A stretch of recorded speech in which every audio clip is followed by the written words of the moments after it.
예, 초등국어과 교정 및 지도법 수기 수업에 의해 강의를 시작하겠습니다.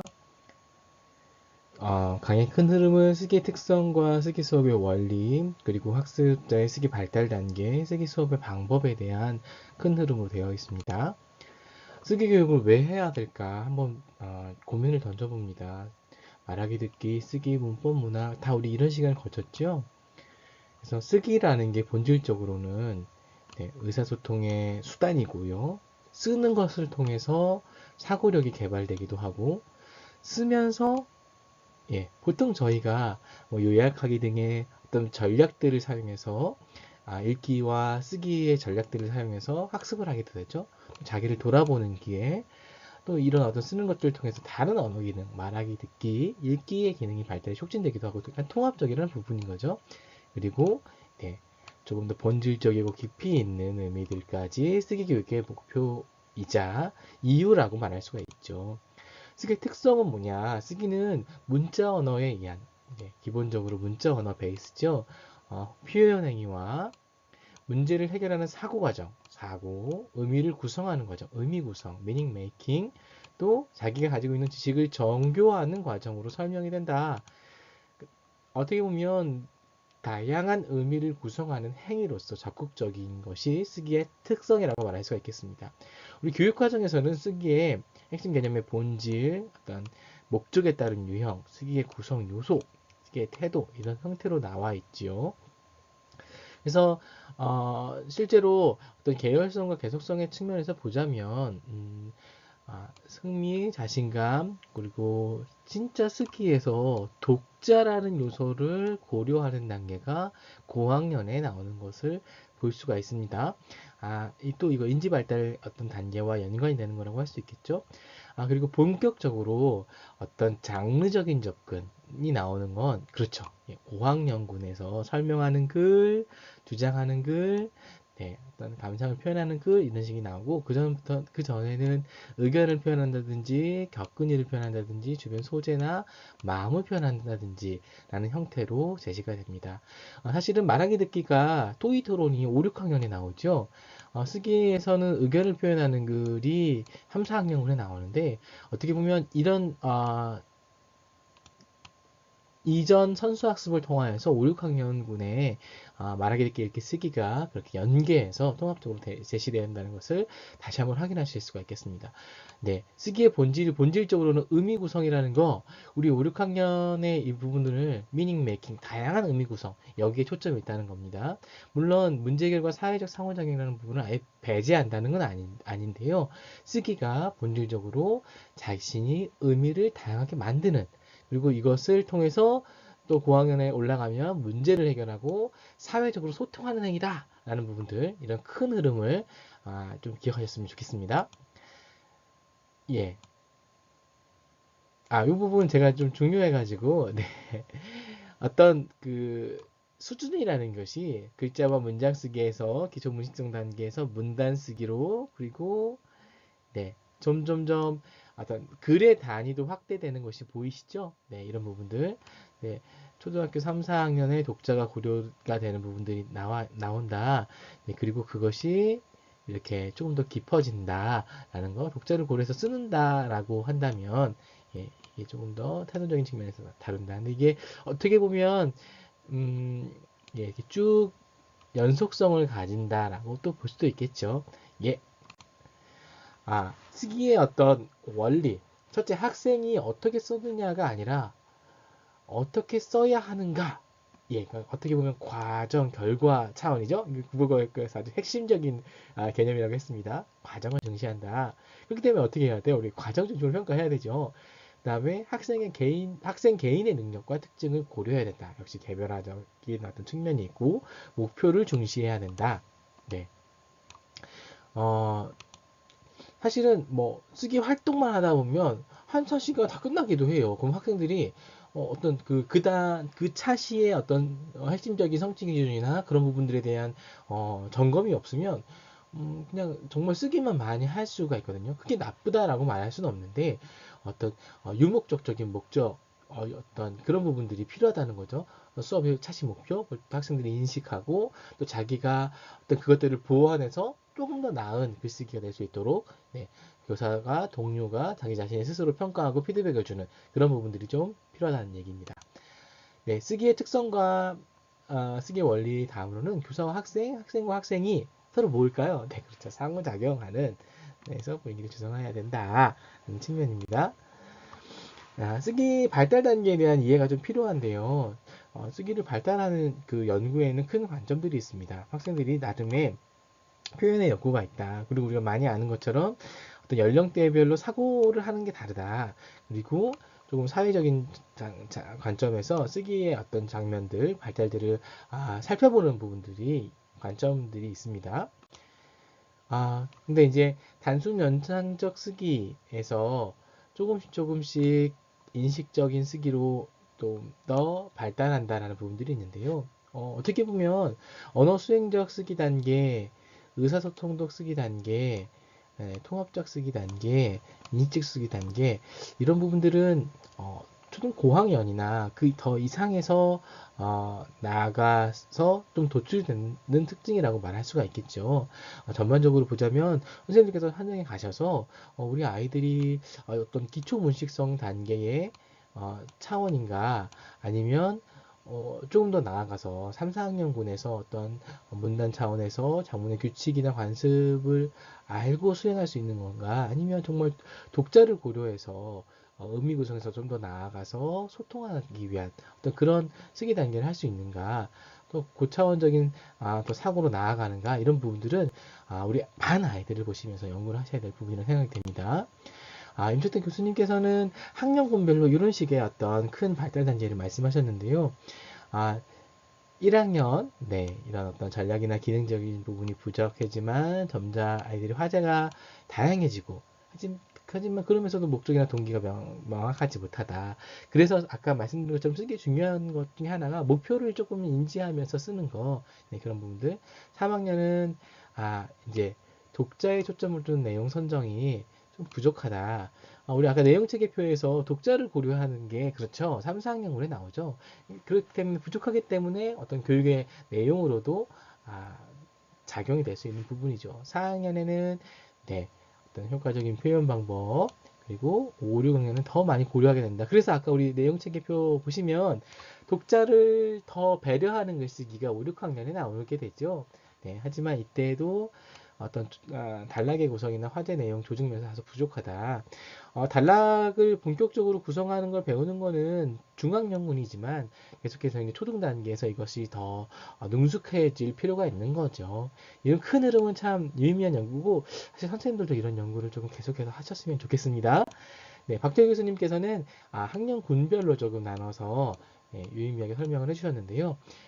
우리 일단 기초 문식성의 차원에서 보면 글자를 소리 나는 대로 쓴다. 우리가 읽기에서도 글자의 의미를 파악하는데 먼저 소리를 먼저 생각하는 거, 그 소리와 글자와 의미의 삼각관계를 말씀을 드렸었죠. 그거와 또 연관되는 설명이죠. 그리고 일단 아무래도 문장 부호의 조금 측면이 강하고 2단계는 문단 나누기 어떤 그런 큰 흐름에 대한 부분 좀 미흡하다. 그래서 이때 실질적으로 3, 4학년군의 문단의 개념이 좀 본격적으로 들어가죠. 네, 하지만 뭐 여전히 미흡하다라는 부분들 그리고 여러 가지 어떤 표준어 사용의 오류, 문장 홍의 오류들도 나타납니다. 5, 6학년군에서 보면 이 학생의 특징인 거죠. 박태 교수님께서는 뭐 이게 컴퓨터 채팅의 언어라고 말씀하셨지만 우리 뭐 요즘은 SNS 상에서의 어떤 뭐 그런 내용들 실제적으로 뭐 여러 가지 조금 부정적인 얘기도 하지만 뭐 규식체 뭐 이런 식의 어떤 언어들 그런 언어들이 학생들이 실제로 그 언어가 쓰기에 어떤 들어가는 부분이기 때문에 그걸 그냥 배제할 것이 아니라 그것이 어떤 지점이 어떤 특징이 있고 어떤 문제가 있는지를 적극적으로 조금 고려할 필요가 있겠죠. 우리 아이들의 쓰기 발달 단계를 이해하기 위해서는 네. 하지만 또 이 아이들 문법적인 부분 이런 부분들이 조금 부족하다. 박대 교수님께서는 전반적으로 쓰기에 대한 큰 흐름도 있지만 쓰기의 기저가 되는 어떤 문법 문장의 규칙, 어떤 문단의 어떤 체계성 이런 부분들도 같이 제시가 돼서 전반적으로 보면 문단의 개념과 구성 원리에 대한 지도가 필요하다라는 식으로 결론 도출하셨습니다. 간원세님 또 최정윤 우리 박사님 대표적으로 그 쓰기를 연구하시는 우리 선배님들이신데요. 3, 4학년은 주로 나열적인 쓰기를 한다. 그러니까 자기가 가진 거를 그냥 정보 순서대로 쭉 나열을 하는 거예요. 그런데 이제 본격적으로는 5, 6학년들은 독자를 고려한다는 거죠. 그래서 그냥 나열을 하면 독자의 입장에서는 그저 그냥 쉽게 말하면 지루할 수도 있고 너무 불필요한 정보가 있기도 하니까 요 부분이 앞에 들어가면 독자가 재밌겠지 하면서 뭔가 반전을 준다든지 아니면 정보를 조금 더 선택적으로 제공한다든지 하면서 독자를 고려하게 됩니다. 네, 되게 유의미한, 우리 성취 기준과 유의미한 좀 연계가 있죠. 그다음에 최종 선생님께서는 비슷한 흐름이에요. 단순 나열적 쓰기. 이게 이제 외국의 학자가 지식을 나열하는 쓰기다라는 식으로 이제 베레이터라는 학자가 이제 이야기를 하셨는데요. 그런 큰 흐름 안에 있습니다. 그리고 이제 이 수준은 어떤 나 혼자만 쓰기가 아니라 우리가 우리 반에서 혹은 우리나라에서 뭐 글을 쓸 때에 어떤 양식이 있고 규칙이 있고 관습이 있다 그런 것들을 조금씩 적응을 하고 그런 것들이 적응이 되면 어떤 약속들을 배우니까 뭐 논설문을 쓸 때 정보 텍스트를 쓸 때엔 어떤 나름의 규칙을 가지고 쓰게 되면 다른 사람과 소통할 때 조금 더 적합하게 되겠죠. 근데 그런 규칙이 없으면 아무리 창의적이더라고 하더라도 독자의 입장에서는 이해하는데 좀 어려울 수가 있겠죠. 소통적인 쓰기까지 나아간다라고 말씀하셨습니다. 자, 아까 제가 말씀드린 것처럼 지식을 나열하는 어떤 나리지 텔링이 있다면 지식을 나름대로 변환하고 지식을 나름의 지식을 생산하는 근데 본격적으로 여기서는 독자를 고려하는 층위가 더 강해지는 부분들이 나옵니다. 어떻게 보면 네 정말 우리가 학생들의 쓰기 발달 단계를 이해할 수 있는 중요한 연구에서 한번 가지고 와봤습니다.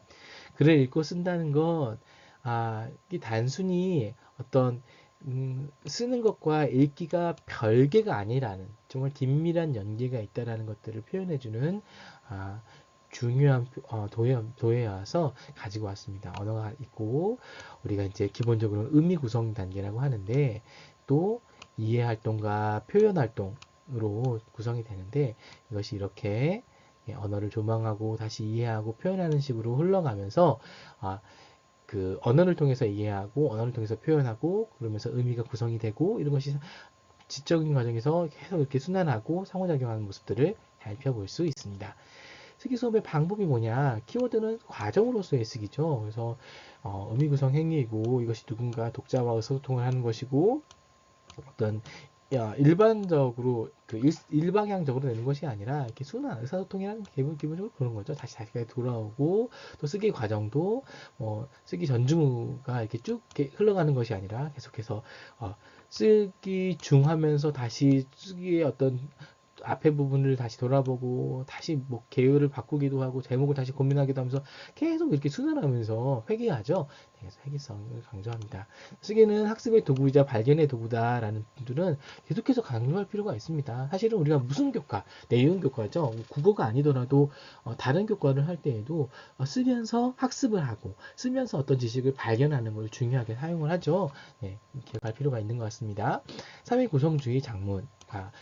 어떤 쓰기가 자기 혼자만의 어떤 그런 인지적인 어떤 그것들을 표현하는 것에 그치는 것이 아니라 자기의 어떤 인지적인 정서적인 것을 표현하는 것에 그치는 것이 아니라 어떤 소통의 도구로 이런 어떤 그 공동체 안에서 의사소통을 하는 도구로 사용이 되는 부분들이 있고 그래서 이거를 최근에는 뭐 대화주의 작문 이론의 측면에서 다양한 독자들을 대상으로 함께 이제 서로 영향관계를 주고받는 부분들을 이야기를 하고 있습니다. 네, 사실 최근에 이제 인터넷상에서 저희가 이제 댓글들을 막 쓰는 것들을 보면 그건 정말 독자가 누구고 작가가 누구인지 구분이 안 될 정도로 서로 막 긴밀하게 상호작용을 하죠. 그 공간 안에서 그런 부분들은 정말 어떻게 보면 정말 적극적인 의미의 사회 구성주의 장문의 하나의 예라고 말할 수 있습니다. 뭐 위키 같은 경우를 보더라도 같이 무언가 개념을 설명해 나가서 위키 페이지를 완성하잖아요. 근데 그런 부분들도 하나의 예라고 말할 수 있습니다. 본격적으로 학습자의 내적 성장에 기반한 소통은 협의하기 과정을 통하여서 이루어진다고 말할 수가 있습니다. 과정 중심 쓰기의 의의가 뭐냐? 그거는 글을 잘 쓸 수 있는 방법을 구체적으로 안내할 수 있다.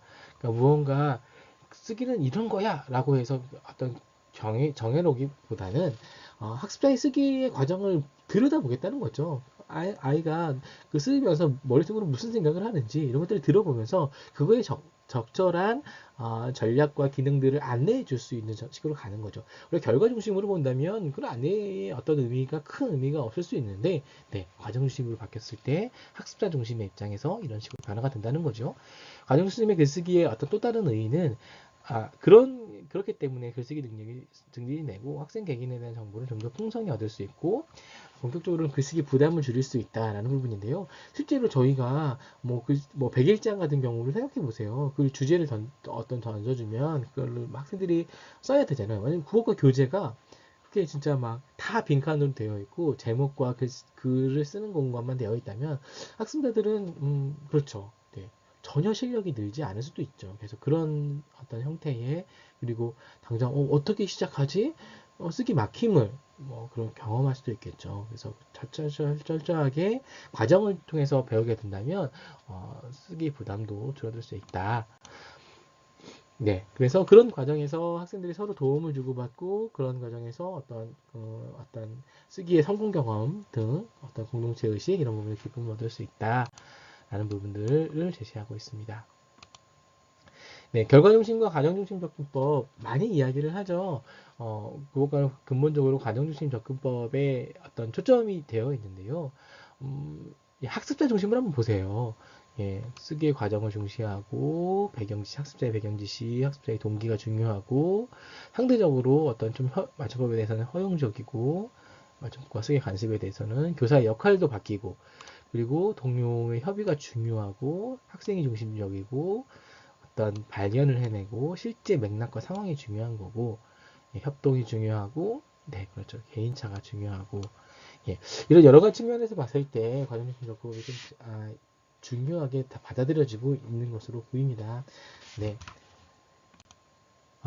이제 이거에 관련해서 이론적인 배경은 그렇습니다. 1950년대, 60년대에 어떤 지식의 관점이 객관주의적인 관점이 있었고 그 당시에 어떤 행동주의적 심리관, 과정과 산출 이런 부분들, 투입과 산출의 어떤 그런 프레임. 그래서 실제로 네, 어떻게 보면은 의미가 되게 고정되어 있다. 내가 글을 쏘면 세상에 어느 누구가 그걸 읽어도 다 똑같이 이해한다. 라는 식의 그런 식의 접근이었죠. 그래서 어떻게 보면 그건 독자를 강조하지 않는 거예요. 독자의 어떤 배경 지식 자체, 어떤 그런 전략들을 그냥 어떻게 보면 그게 크게 중요한 게 아닌 거죠. 어떻게 보면 필자 중심이라고 말할 수 있는 거죠. 잘 표현하는 것, 그냥 그게 전부였는데, 이게 이제 1970, 80년대의 어떤 그 개인의 어떤 주관, 어떤 개인 이런 부분들이 강조가 되면서 관련된 문법에서의 변형생성 문법 그리고 인지심리학 등등등 그래서 에미그런 아주 유명한 쓰기의 그 대표적인 연구를 했는데요. 진짜 선구적인 연구죠. 네, 학생들의 어떤 쓰기의 장면들을 찬찬히 바라본 연구를 1970년대 본격적으로 하셨죠. 플라워 헤이즈는 아주 유명한 작문교육의 학자, 인지적인 학자이고요. 그래서 어떻게 보면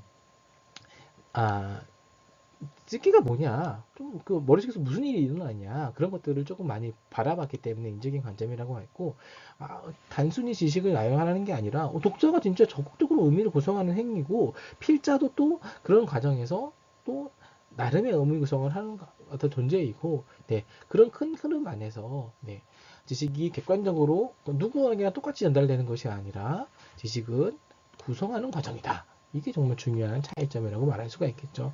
네, 이게 이제 쓰기와 관련된 대표적인 모형 중에 하나예요. 학습자의 머릿속에서는 계획하기와 전사하기와 모니터링 등 이런 식이 일어나고 장기기억 그리고 과제 상황 이런 것들이 상호작용하면서 쓰기가 일어난다.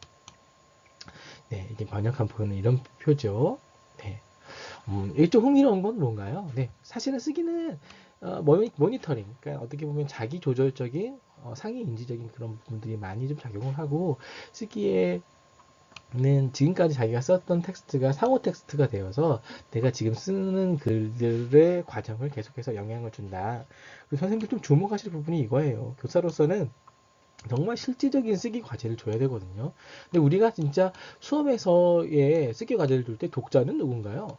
맞아요. 독자는 그냥 교사일 때가 많아요. 근데 실질적인 독자들을 가정해 줘야 될 필요가 있죠. 그런 고민들 많이 하셔야 됩니다. 네. 그리고 이제 인지적인 관점에서 다음으로 넘어가서 어떤 개인의 머릿속에서만 일어나는 것이 아니라 어떤 사회 안에서 쓰기가 사회적인 것, 문화적인 행위다라는 큰 흐름으로 진행이 되고, 그래서 그런 어떤 공동체성, 그리고 필자가 자기를 둘러싸고 있는 상황과 특히 독자, 그런 사람들을 고려해서 글을 쓸 수밖에 없죠. 독자를 고려해서 글을 쓴다는 건 정말 다양한 의미들이 있는 것 같아요. 예를 들어서 저희가 교사로서 1학년 학생들한테 무슨 글을 쓴다고 생각해 보세요. 당장 고려해야 될 게 어마어마하죠. 쉬운 어휘, 아이들이 좋아하는 어떤 그런 소재들, 이런 것들을 사용해야 되고, 또 우리가 모두가 다 잘 알고 있는 어떤 그런 공통적인 내용들, 그런 어떤 우리 공동체의 어떤 가 공유하는 부분들에 대한 것들을 많이 강조할 수밖에 없어요. 그래서 개인 간에 이루어지는 사회적인 행위다. 신비평 이론이 비판이 되고 독자 반응 이론이 조금 일반화되는 거죠. 약간 이건 문학적이긴 하지만 모든 건 다 조금 연계가 되어서 설명이 됩니다. 네, 그래서 실제로 중요한 건 어떤 글을 생성하고 또 다시 글을 생성하는 데 있어서 학생과 학생, 교사와 학생 간의 협의나 토론이 강조된다. 그러니까 글을 쓰는 것으로만 끝나는 것이 아니라 자연스럽게 토의 토론하고도 연관이 되는 수업이 되는 거죠. 이때의 교사는 어떤 지식의 전달자 그런 역할이 아니라 이런 어떤 토의 토론과 어떤 그 사회적인 어떤 상호작용을 촉진할 수 있고 그런 것들을 안내할 수 있는 역할, 더 힘든 역할이죠. 이런 부분들. 독자는 역동적인 존재로 오히려 쓰기를 의사소통하는 행위로 본다. 네. 네, 쓰기에 관련된 현상을 설명하는 대표적인 표인데요. 텍스트가 있고 둘러싼 상황, 독자 필자가 있다. 네, 그래서 과정 중심 저희가 이야기를 했지만 읽기, 쓰기, 말하기, 듣기 다 이런 설명을 했는데요. 계획하기 단계에서 뭐 하는지, 목적, 주제 분석을 하고 독자를 어떻게 설정할지, 그리고 어떤 자신의 분석을 한 다음에 좀 조정하는 절차를 거치고 조건을 분석하고 어떤 형태로, 어떤 장르로, 어떤 양식으로 쓸지에 대한 고민을 한다는 거죠. 그 다음에 브레인스토밍 등등등등을 통하여서 본격적으로 내용을 생성을 해낸다. 모리안 학자는 이 내용 생성이 쓰기에서의 대부분이다 라고 이야기를 했을 정도로 그렇죠. 그다음에 어떻게 조직을 하느냐, 조직을 할 때 관련된 아이들끼리 묶는 것을 다발짓기라고 말을 하고 라이닝이나 마인드맵, 또 이때에도 어떤 사회적인 상호작용을 통해서 같이 조정을 하는 식의 형태가 공동작문이 될 수도 있습니다. 이제 표현할 때에는 아이들에게 그냥 다 글로 쓰라고 하면 좀 부담되는 아이들이 있을 수가 있어요. 그래서 말로 쓰는 구두작문 상당히 재미있죠. 다음에 뭐 내리쓰기 활동, 컴퓨터를 활용해서 쓰는, 그리고 일반적인 수사학적인 기법을 활용하거나 자기 나름대로의 어떤 좀 도해들을 활용해서 표현하도록. 그러니까 표현의 도구가 어떤 언어적인 측면이 아니라 다양한 어떤 표현 방식을 통하여서 더 쓰는 데의 어떤 부담감들을 줄이면서 더 유창하게 또 더 정교하게 쓸 수 있도록 도와준다는 거죠. 그 다음에 쓰기를 수정하는 거, 혼자서 훑어읽기를 하고 평가를 하고 돌려읽기, 대표적인 우리 교과서에도 많이 전략들이 이런 게 나오죠. 그리고 같이 좀 예술적인 가치를 비평하기도 하고 함께 편집 출간. 이게 이제 최근에 책을요 선생님들께서 현장에 많이 이렇게 편집하고 출간하는 모습들을 좀 보이세요. 1인 1저자 뭐 이런 식의 형태인 거죠. 이거 선생님들 현장에 가서 많이 조금 적용해 보셨으면 좋겠습니다. 출판하는 게 요즘에 많이 조금 용이해졌거든요. 그리고 모니터링, 아까 제가 쓰기 관련된 모형에서 쓰기 과정에서 모니터링이 중요하다는 말씀드렸는데요. 자기 스스로 평가를 하게 하거나 자기 스스로 질문을 하면서 어떤 자기 글을 돌아보게 하거나 자기 스스로 내가 뭘 좀 잘해, 어떻게 해야 돼, 자기를 스스로에게 좀 아, 이렇게 동기부여의 형태로 혹은 조절의 형태로 자기 교수를 하는 그런 어떤 조정의 전략이 됩니다. 사회 구성주의에 기반한 지도 내용들은 이것이 사실은 그렇죠. 학습자가 또 교사가 도모하는 역할을 해야 되고 이런 어떤 큰 흐름에서 본격적으로는 사회 맥락 안에서 성공적인 경험, 성공적인 의미 구성을 할 수 있다라는 큰 흐름이 있고 이때에는 동료 간 협의하기, 그러니까 다른 사람과 최대한 많이 이야기를 나누면서 동료는 어떻게 생각하는지 그런 부분들에 대해서 맥락적인 사고를 한다는 거죠. 그러면서 자기가 내만의 생각이 아니구나. 그래서 조금 더 아이디어가 다른 친구들의 의견을 들으면서 정교화되는 모습을 보입니다. 그다음에 교사와 학습자 간 협의를 하면서 뭐 비계를 제공하는 등의 구체적인 내용들을 통해서 실제로 학습자들에게 도움이 될 수 있는 네, 사회적 교섭적인 작물을 할 수가 있게 되겠죠. 네, 이게 아까 말씀드렸던 플라워와 헤이즈의 대표적인 인지적인 어떤 그 장문의 구성의 모형, 대표 모형이고요. 네, 헤이즈의 1996년 모형. 좀 흥미로운 부분들은 인지주의였었지만 이렇게 좀 동기와 감정적인 측면, 그리고 사회적인 측면까지도 고려를 했다. 이게 정말 학자들은 계속해서 고민하고 노력하시는 거예요. 네, 그런 부분들을 좀 기억할 필요가 있는 거고. 켈로그.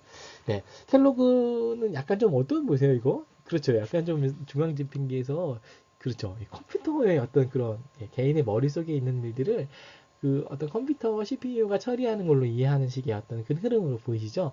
네. 그런 식의 연구들도 있었고, 헤이지의 가장 최근의 모형들을, 네. 이게 사실은 뭐, 온라인 상황에서는 조금 더 복잡한 모형들이 최근에 또 발표가 되긴 했는데요. 네. 이렇게 자원 수준이 있고, 글을 쓰는 과정, 그리고 그것들을 통제해 나가는 그런 부분들이, 예, 구체적으로 조금씩 더 발전해 나가면서 제시되고 있습니다. 예. 그러면 이제 어떻게 보면 저희가 중심적인 키워드는 통합입니다. 어떤 건지 초등 단계에서는 개인 내적 안에서 영역이 구분돼서 가르쳐지진 않거든요. 쓰기 교육 관점에서 말하기 읽기 쓰기 문법 문학이 통합될 수 있는 방법이 뭘까 그런 고민들 선생님께서 한번 던져봅니다. 네, 오늘 여기까지 하겠습니다.